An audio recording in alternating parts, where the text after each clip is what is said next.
आज हम सीखेंगे कि किस तरीके से इरेशनल नंबर को नंबर लाइन पे रिप्रेजेंट करते हैं। तो ये मेरा नंबर लाइन है और मान लीजिए मुझे √2 जो कि एक इरेशनल नंबर है उसे बताना है कि कहाँ पे है।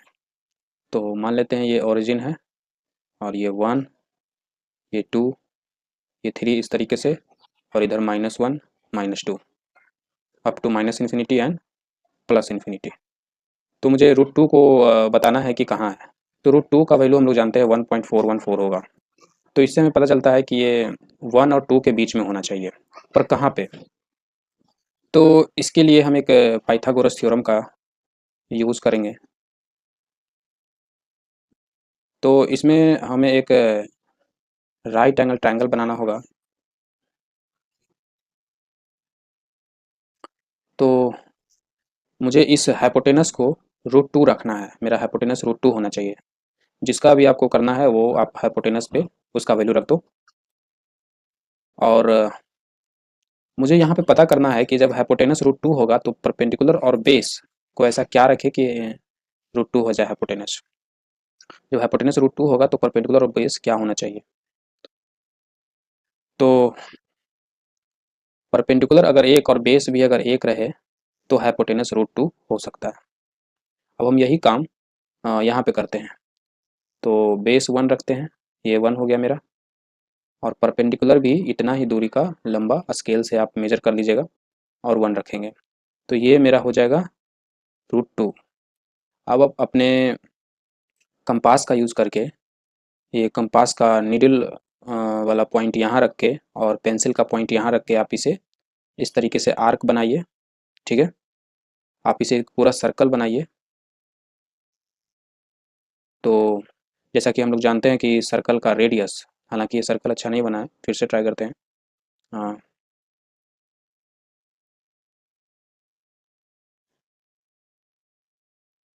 कुछ हाँ ठीक है लगभग। तो ये एक सर्कल है जिसका सेंटर O है और रेडियस √2 है। तो ये लेंथ √2 है। तो ये लेंथ अगर √2 है तो ये वाली लेंथ भी तो √2 ही हुई ना, है ना। ये अगर √2 है तो ये भी तो √2 ही हुई। तो उस हिसाब से ये वाला मेरा पॉइंट √2 हो गया। और जैसा कि हम लोग एक्सपेक्ट कर रहे थे कि 1 और 2 के बीच में होगा तो आया। हाँ, पर ध्यान दीजिए √2 1.4 है जो कि 1.5 से थोड़ा कम है, तो यहाँ पे भी देखिए सेंटर से थोड़ा सा पीछे ही है। तो इस तरीके से आप √2 को रिप्रेजेंट कर सकते हो। अब इसी में आगे पूछ दिया √3 करिए, तो कैसे करिएगा। तो फिर से एक राइट एंगल ट्रायंगल बनाना है। एक राइट एंगल ट्रायंगल बनाना है और इसको हाइपोटेनस को √3 करना है, √3 करना है। तो उसके लिए क्या करें, बेस और परपेंडिकुलर क्या लें। तो परपेंडिकुलर जो आप 1 लिए थे वही लिए रहिए और बेस को बढ़ाइए। बेस अगर मेरा √2 हो जाएगा और परपेंडिकुलर 1 रहेगा तो हाइपोटेनस √3 आएगा, है ना। कैसे देखिए, हाइपोटेनस बराबर p² + b² अंडर रूट, है ना। तो ये परपेंडिकुलर 1 है तो 1² 1 और बेस √2 है तो √2 का स्क्वायर 2, तो टोटल हो गया √3। तो अब यही काम यहाँ पे करेंगे, क्योंकि हम जानते हैं कि √2 मेरा कहाँ पे है। तो यहाँ से यहाँ तक मेरा √2 है। तो बेस तो हो गया ये, ठीक है। बेस तो ये हो गया मेरा, और परपेंडिकुलर मेरा 1 हो जाएगा और ये 1 इसी के बराबर होगा, है ना। तो उतना ही लेते हैं। और ये जो मेरा होगा ये हाइपोटेनस √3 हो जाएगा। और अब यही काम इसके लिए भी सर्कल बनाते हैं, और जहाँ पे ये सर्कल नंबर लाइन को कट करेगा वहीं पे √3 होगा। तो इस पॉइंट पे √3 का वैल्यू होगा। और √3 का वैल्यू आप जानते होंगे लगभग 1.7 कुछ होता है। तो देखिए 2 के क्लोज है, 2 से पहले है और उसके क्लोज में है। तो इस तरीके से आप √2, √3, √4 सबका निकाल सकते हो। √4 का तो करने की जरूरत नहीं है, √4 बराबर 2 होता है तो वो तो कोई प्रॉब्लम नहीं। √5 के लिए अगर पूछा जाए तो उसके लिए भी एक ट्रायंगल बनाइए। राइट एंगल ट्रायंगल बनाना था। राइट एंगल ट्रायंगल बनाइए और हाइपोटेनस √5 रखना है, तो इसको √4 यानी कि 2 और इसको 1 रखिए। तो 2 तो जानते ही हैं, ये यहाँ पे 2 है तो यहाँ तक लाइन खींचिए और परपेंडिकुलर 1, और फिर यहाँ से भी √5 मिल जाएगा। एक और तरीका है बनाने का, इसमें आप क्या करिएगा,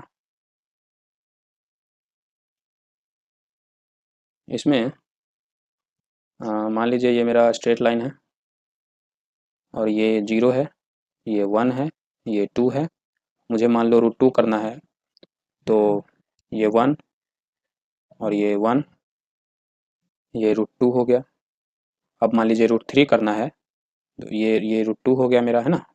थोड़ा सा और पीछे,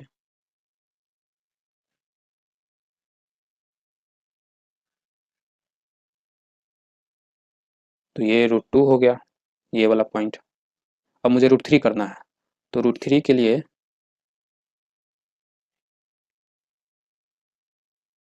हम जानते हैं कि √3 होने के लिए √2 और ये 1 होना चाहिए, बेस √2 होना चाहिए, परपेंडिकुलर 1 होना चाहिए। जरूरी नहीं है, परपेंडिकुलर भी √2 और ये बेस 1 हो सकता है, तब भी √3 होगा। बट उसमें यहाँ पे हम उसका यूज नहीं कर सकते, क्योंकि अगर परपेंडिकुलर √2 होगा तो फिर √2 ऊपर कहाँ तक जाएंगे, है ना। तो खैर ये वाला जो हमने बनाया है, अब इसको हम ऐसा करते हैं, इसको उठाकर यहाँ पे रख देते हैं। तो हम उठाकर यहाँ पे रख देते हैं। तो ये जो पहले हम लोग ये जो √2 है वो यहाँ पे लेते थे, यहाँ ओरिजिन से डिस्टेंस, यहाँ ये वाला √2 लेते थे, है ना, ये √2 लेते थे। अब यही √2 हम यहाँ पे लेंगे, ठीक है, ये भी तो √2 हम जानते हैं ना, तो ये √2 लेंगे।